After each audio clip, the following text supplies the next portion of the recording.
കർണാടകയിലെ ഷിരൂരിൽ മണ്ണിടിച്ചിലിനെ തുടർന്ന് കാണാതെയായ ഡ്രൈവർ അർജുനെ അങ്ങനെ പെട്ടെന്നൊന്നും മലയാളികൾക്ക് മറക്കാൻ സാധിക്കുമെന്ന് എനിക്ക് തോന്നുന്നില്ല. എന്തായാലും ഏകദേശം 1 മാസത്തോളമായി ആ ഒരു മണ്ണിടിച്ചിൽ ഉണ്ടായി അർജുനെ കാണാതെയായിട്ട്. സ്റ്റിൽ ഇപ്പോഴും അർജുനായിട്ടുള്ള തെരച്ചിൽ അവിടെ നടക്കുന്നുണ്ട്. ഈ ഒരു സാഹചര്യത്തിൽ 2 ദിവസം മുമ്പ് സലാം സല്ലു എന്ന് പറയുന്ന ഒരു യൂട്യൂബ് ചാനലിൽ ഞാനൊരു വീഡിയോ കണ്ടു, ഈ അർജുനുമായിട്ട് ബന്ധപ്പെട്ടൊരു വീഡിയോ. അപ്പൊ അതിൽ ഈ സലാം എന്ന് തോന്നുന്നു ഐക്കയുടെ പേര്, ചാനലിൽ വന്നിരുന്ന് സംസാരിക്കുന്ന ഐക്കയുടെ പേര്. അപ്പൊ ആ ഇക്ക കുറച്ച് കാര്യങ്ങൾ പരാമർശിക്കുന്നത് ഞാൻ കണ്ടു. സത്യം പറഞ്ഞു കഴിഞ്ഞാൽ അത് കേട്ടപ്പോൾ ഞാൻ ഞെട്ടിപ്പോയി. എന്തായാലും അതിനെപ്പറ്റി ഒന്ന് സംസാരിച്ചേ പറ്റൂ എന്ന് എനിക്ക് തോന്നി. കാരണം വേറെ ആരും ആ ഒരു വിഷയവുമായി ബന്ധപ്പെട്ട് ഇങ്ങനെ ഒരു സ്റ്റേറ്റ്മെന്റ് അല്ലെങ്കിൽ ഇങ്ങനെ ഒരു പരാമർശം നടത്തുന്നത് ഞാൻ കണ്ടില്ല.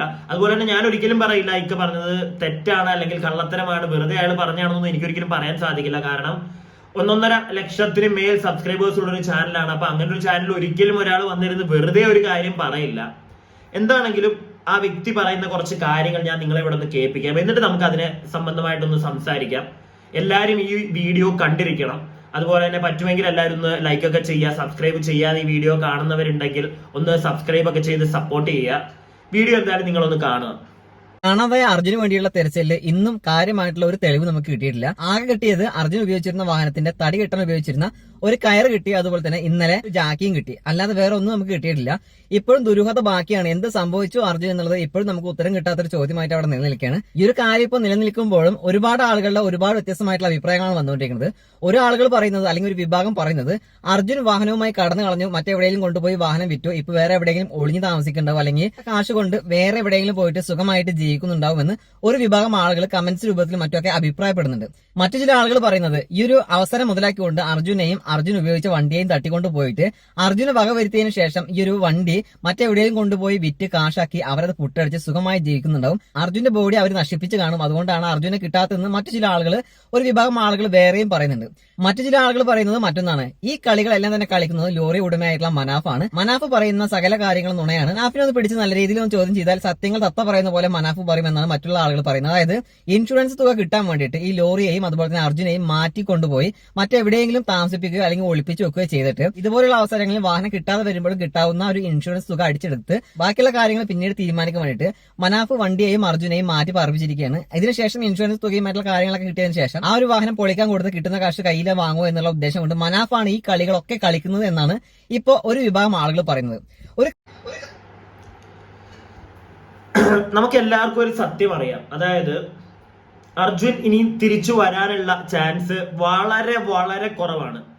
എല്ലാവർക്കും അറിയാവുന്ന ഒരു കാര്യമാണ്. ചാൻസ് ഇല്ല എന്ന് പറയാൻ എനിക്ക് തന്നെ ഒരു മടി, അതുകൊണ്ട് ഞാൻ അത് പറയുന്നില്ല. എന്നാലും നമുക്ക് എല്ലാവർക്കും അറിയാം എന്തായിരിക്കും ആ വ്യക്തി തിരിച്ചു വരുമോ വരില്ല എന്നൊരു 99%, 99% നമുക്കറിയാമെങ്കിലും ബാക്കിയുള്ള 1% നമ്മൾ വിശ്വസിക്കുന്നത് ആ വ്യക്തി തിരിച്ചു വരണമെന്ന് തന്നെയാണ്.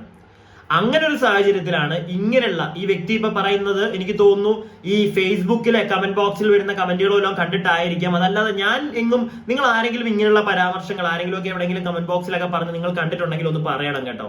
എന്റെ കമന്റ് ബോക്സിൽ ഒന്ന് പറയും, എനിക്ക് അറിയാൻ വേണ്ടിയിട്ട് എവിടെയാണ് ഇങ്ങനെയുള്ള പരാമർശങ്ങൾ കാണുന്നത് എന്നുള്ളത്. കാരണം വെറും മോശപ്പെട്ട പരാമർശങ്ങൾ. എന്തൊക്കെയാണ് പറയുന്നത്? ഇൻഷുറൻസ് തുകയ്ക്ക് വേണ്ടി ആ വണ്ടിയുടെ ഓണർ അത് ചെയ്യണമെങ്കിലും ആ വണ്ടിക്ക് ഇൻഷുറൻസ് അയാൾക്ക് കിട്ടണമെങ്കിൽ ആ വണ്ടിയുടെ എന്തെങ്കിലുമൊക്കെ കാണണം, ആ വണ്ടിയുടെ പാർട്സ് എങ്കിലും കിട്ടണം. അല്ലാതെ വെറുതെ ഒന്നും വണ്ടിയെ കാണുന്നില്ല, വണ്ടിയെ കിട്ടാവുന്ന അയാൾക്ക് ഇൻഷുറൻസ് കിട്ടുമെന്ന് എനിക്ക് തോന്നുന്നില്ല. അതുപോലെ തന്നെ അയാൾ ഇത് ആ വ്യക്തിയുടെ, അർജുന്റെ വീട്ടുകാർ ഇങ്ങനെയുള്ള വാർത്തകളൊക്കെ കേൾക്കുമ്പോൾ അവരുടെ അവസ്ഥ എന്തായിരിക്കും എന്ന് ഞാൻ ആലോചിക്കുന്നത്. അവർക്ക് ഇതൊക്കെ താങ്ങാൻ പറ്റുമോ? നിങ്ങൾ ഈ ഇങ്ങനെയുള്ള കഥകൾ അടിച്ചു വിടുന്നവരാണെന്ന് ആലോചിച്ചാൽ കൊള്ളാം. അവരുടെ വീട്ടുകാർ ഇതൊക്കെ കേൾക്കുമ്പോൾ അവരുടെ അവസ്ഥ എന്തായിരിക്കും? നിങ്ങളുടെ വീട്ടിലാണ് ഇത് സംഭവിച്ചതെങ്കിൽ, വേറെ ഒരു പുറത്തുനിന്നുള്ള സോഷ്യൽ മീഡിയ വഴിയാണെങ്കിലും ശരി, കുറെ ആളുകൾ ഇങ്ങനെ പറയുമ്പോഴത്തേക്ക് നിങ്ങളത് കാണുമ്പോൾ എന്തായിരിക്കും നിങ്ങളുടെ അവസ്ഥ? ഇറ്റ്സ് ലൈക്ക് ബ്രൂട്ടൽ തിങ് ആയിട്ടാണ് എനിക്ക് തോന്നുന്നത്. ഭയങ്കരമായിട്ട് വളരെ മോശം. ദൈവത്തോടത്ത് ഇങ്ങനെയുള്ള ഫേക്ക് ന്യൂസുകൾ നിങ്ങൾ പറയാതിരിക്കുക.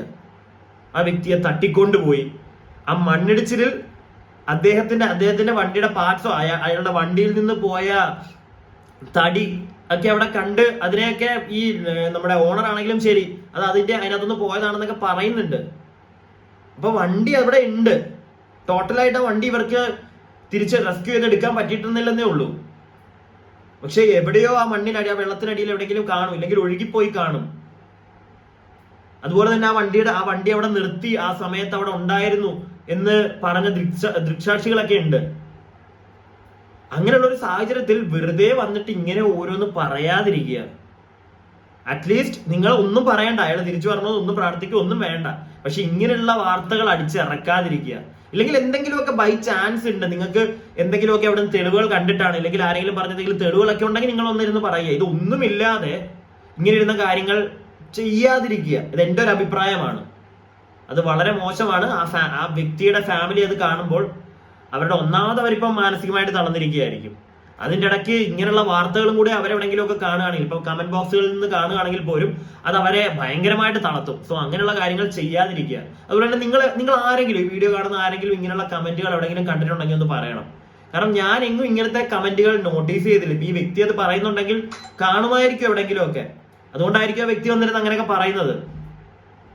എന്താണെങ്കിലും വളരെ മോശമായിട്ടുള്ള പ്രവൃത്തിയാണ്. ഇങ്ങനെയുള്ള ചെറ്റത്തരങ്ങൾ കാണിക്കാതിരിക്കുക. ആവശ്യമില്ലാതെ റൂമേഴ്സ് അടിച്ചിറക്കാതിരിക്കുക. മനസ്സിലായില്ലേ? ചില ആളുകൾക്ക് ബോധമില്ലാതെ സ്വബോധം നഷ്ടപ്പെട്ടൊക്കെ ഇരുന്ന് വിളിച്ചു പറയുന്നവർ കാണും. ഇല്ലാഴികയൊന്നുമല്ല എനിക്ക് തോന്നുന്നുണ്ട്. കാരണം അത് ഞാനിവിടെ പറയാൻ കാരണമുണ്ടല്ലോ, ഈ ഒരു വിഷയമായിട്ട് ബന്ധപ്പെട്ടിട്ടല്ല. ഞാൻ വേറൊരു വീഡിയോ ചെയ്തപ്പോഴത്തേക്ക് അതെടുത്ത് ഒരു വ്യക്തി റിയാക്ട് ചെയ്തത് ഞാൻ കണ്ടു. പക്ഷെ ഞാൻ ആ വീഡിയോയിൽ എന്താണെന്ന് പറഞ്ഞതെന്ന് പോലും ആ വ്യക്തിക്ക് മനസ്സിലായിട്ടില്ല എന്ന് അയാളുടെ റിയാക്ഷൻ വീഡിയോ കണ്ടപ്പോൾ എനിക്ക് പിടികിട്ടി. കാരണം അയാൾ പറയുന്നത് ഞാനെന്തോ സദാചാരവാദിയാണെന്നൊക്കെയാണ് ആ വ്യക്തി ആ വീഡിയോയിൽ ഇരുന്ന് വിളിച്ച് കൂവിയത് എന്നൊക്കെയാണ് അറിയാൻ സാധിച്ചത് കേട്ടോ. കാരണം മൊത്തത്തിലൊന്നും ഞാൻ ആ വീഡിയോ കണ്ടില്ല. എൻ്റെ ഒരു ഫ്രണ്ടാണ് എന്നോട് പറഞ്ഞത്, നീ സദാചാരക്കാരനാണെന്നൊക്കെ പറയുന്നടേ, എന്താടേ അത്? ഞാനിപ്പോ ആലോചിച്ചടേ, എന്ത് സദാചാരമാണ് സംഗതി? എന്താന്ന് വെച്ച് കഴിഞ്ഞാൽ ഞാനൊരു വീഡിയോ ചെയ്തിട്ടുണ്ടായിരുന്നു ഇന്നലെ. അപ്പൊ അതിനകത്ത് ഒരു പെൺകുട്ടി, ആ പെൺകുട്ടിയുടെ ബോയ് ഫ്രണ്ട്, ഇവരെ വെച്ചിട്ടുള്ള ഒരു കോൺവെർസേഷൻ, സംസാരമായിരുന്നു. ഇവരെ പറ്റിയായിരുന്നു സംസാരിച്ചുകൊണ്ടിരുന്നത്. അതിനകത്ത് ആ പെൺകുട്ടിയുടെ ബോയ് ഫ്രണ്ട് എവിടെ പോയാലും ആ പെൺകുട്ടി, അതായത് മെയിൻലി ആ പെൺകുട്ടിയുടെ കൂട്ടുകാരികളൊക്കെ ആയിട്ട് വെളിയിൽ പോയാൽ പെൺകുട്ടിക്ക് കുഴപ്പമൊന്നുമില്ല. പക്ഷെ അവിടെ ചെന്നിരുന്ന് ഈ പെൺകുട്ടിയെ വീഡിയോ കോൾ ചെയ്യണം എന്നൊരു സാധനമൊക്കെ പറയുന്നുണ്ട്. ഞാനപ്പോ അത് എന്റെ ഒരു പെർസ്പെക്റ്റീവിൽ അത് അത്ര നല്ല കാര്യമായിട്ട് എനിക്ക് തോന്നിയില്ല. ഞാനത് പറഞ്ഞു. അതാണെന്ന് തോന്നുന്നു ഈ ചേട്ടന് മറ്റേ സദാചാരമൊക്കെ ആയിട്ട് തോന്നിയതെന്നാണ് എനിക്ക് തോന്നുന്നത്. ആയിരിക്കാം. അത് ഇത്ര വലിയ സദാചാരക്കാരമാണോന്ന് കാര്യമാണോന്നൊന്നും എനിക്കറിയില്ല. എനിക്ക് സദാചാരം എന്ന് പറഞ്ഞാൽ അതല്ല. അക്കോർഡിംഗ് ടു മീ ഒരു മീനിങ് ഉണ്ട് സദാചാരം. എനിക്കൊന്നും ആ വ്യക്തിക്ക് അറിയില്ല അതിന്റെ മീനിങ്. അതുകൊണ്ടായിരിക്കും അതൊക്കെ കണ്ടപ്പോഴത്തേക്ക് സദാചാരമായിട്ട് ആ വ്യക്തിക്ക് തോന്നിയത്, ഞാൻ അതിനെ പറ്റിയൊക്കെ സംസാരിച്ചപ്പോഴത്തേക്ക്. അപ്പൊ ഇങ്ങനെയുള്ള കുറെ ആൾക്കാരുണ്ട്. സോ അതുകൊണ്ട് തന്നെ ഞാനൊന്ന് കെയർ ചെയ്തിട്ടാണ് ഓരോരുത്തരുടെ വീഡിയോ എടുത്തിട്ട് നോക്കിയിട്ട് സംസാരിക്കുന്നത്. അപ്പൊ ഈ വ്യക്തിയുടെ ഞാൻ എടുത്ത് റിയാക്ട് ചെയ്യാനുള്ള ഒരു കാരണം, അല്ലെങ്കിൽ അതെടുത്ത് വെച്ച് സംസാരിക്കാനുള്ള ഒരു കാരണം, ഇത്രയും സബ്സ്ക്രൈബേഴ്സ് ഒക്കെ ഉണ്ട്. അപ്പൊ ഒരിക്കലും ഞാൻ നേരത്തെ പറഞ്ഞ കണക്ക് വെറുതെ ആ വ്യക്തി പറയുമെന്ന് എനിക്ക് തോന്നുന്നില്ല. പക്ഷെ ആ വ്യക്തി കമന്റ് ഒന്നും എങ്ങും എടുത്ത് വെച്ചിട്ടില്ല. അങ്ങനെ കണ്ട കമന്റ്സിനെ പറ്റി കമന്റ് ഒന്നും എടുത്ത് വെച്ചിട്ടില്ല. അതുകൊണ്ടാണ് ഞാൻ നിങ്ങളോട് തന്നെ ചോദിക്കുന്നത്, നിങ്ങൾ എവിടെയെങ്കിലും അങ്ങനെയുള്ള കമന്റുകൾ കണ്ടിട്ടുണ്ടെങ്കിൽ ഒന്ന് പറയുക.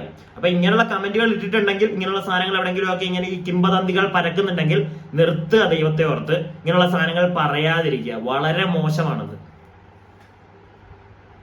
പിന്നെ ചിലവർക്കൊരു ഡൗട്ട് കാണുമായിരിക്കും ചിലപ്പോൾ, ആ ചേട്ടൻ, ഞാൻ നേരത്തെ പറഞ്ഞില്ല, എൻ്റെ ഒരു കാര്യം പറഞ്ഞല്ലോ, അപ്പൊ ആ ചേട്ടൻ എന്താണ് റിയാക്ട് ചെയ്തത് ഞാൻ തിരിച്ചൊന്നും മിണ്ടാത്തേന്ന്. താല്പര്യമില്ലടേ. കാരണം പുള്ളിയോടൊന്നും പറഞ്ഞിട്ട് കാര്യമില്ല. അറ്റ്ലീസ്റ്റ് ഒരു വിദ്യാഭ്യാസം ഒന്നും പറയുന്നില്ല. ഇത്തിരി വിവരമുള്ള ഒരാള് അയാളോട് നമുക്ക് എന്തെങ്കിലും കാര്യം തിരിച്ച്, നിങ്ങൾ ആ പറഞ്ഞതിനകത്ത് അങ്ങനെയല്ല, ഞാൻ ഇതാണ് ഉദ്ദേശിച്ചത് എന്ന് നമുക്ക് പറഞ്ഞാൽ ചിലപ്പോൾ അവർക്ക് മനസ്സിലാവും. എനിക്ക് ആ വ്യക്തിയെ കണ്ടിട്ട് എനിക്ക് അങ്ങനെ തോന്നുന്നില്ല. അതുകൊണ്ട് തന്നെ I'm not interested to talk or I'm not interested to take his video. പുള്ളി എന്നെ പറ്റി ചെയ്തോന്ന് എടുത്ത് വെച്ച് എനിക്ക് പിന്നെയും തിരിച്ച് റിയാക്ട് ചെയ്യാനായിട്ടുള്ള ഒരു താല്പര്യമില്ല. എന്തിനാണ് വെറുതെ മറ്റേ പോട്ടെ.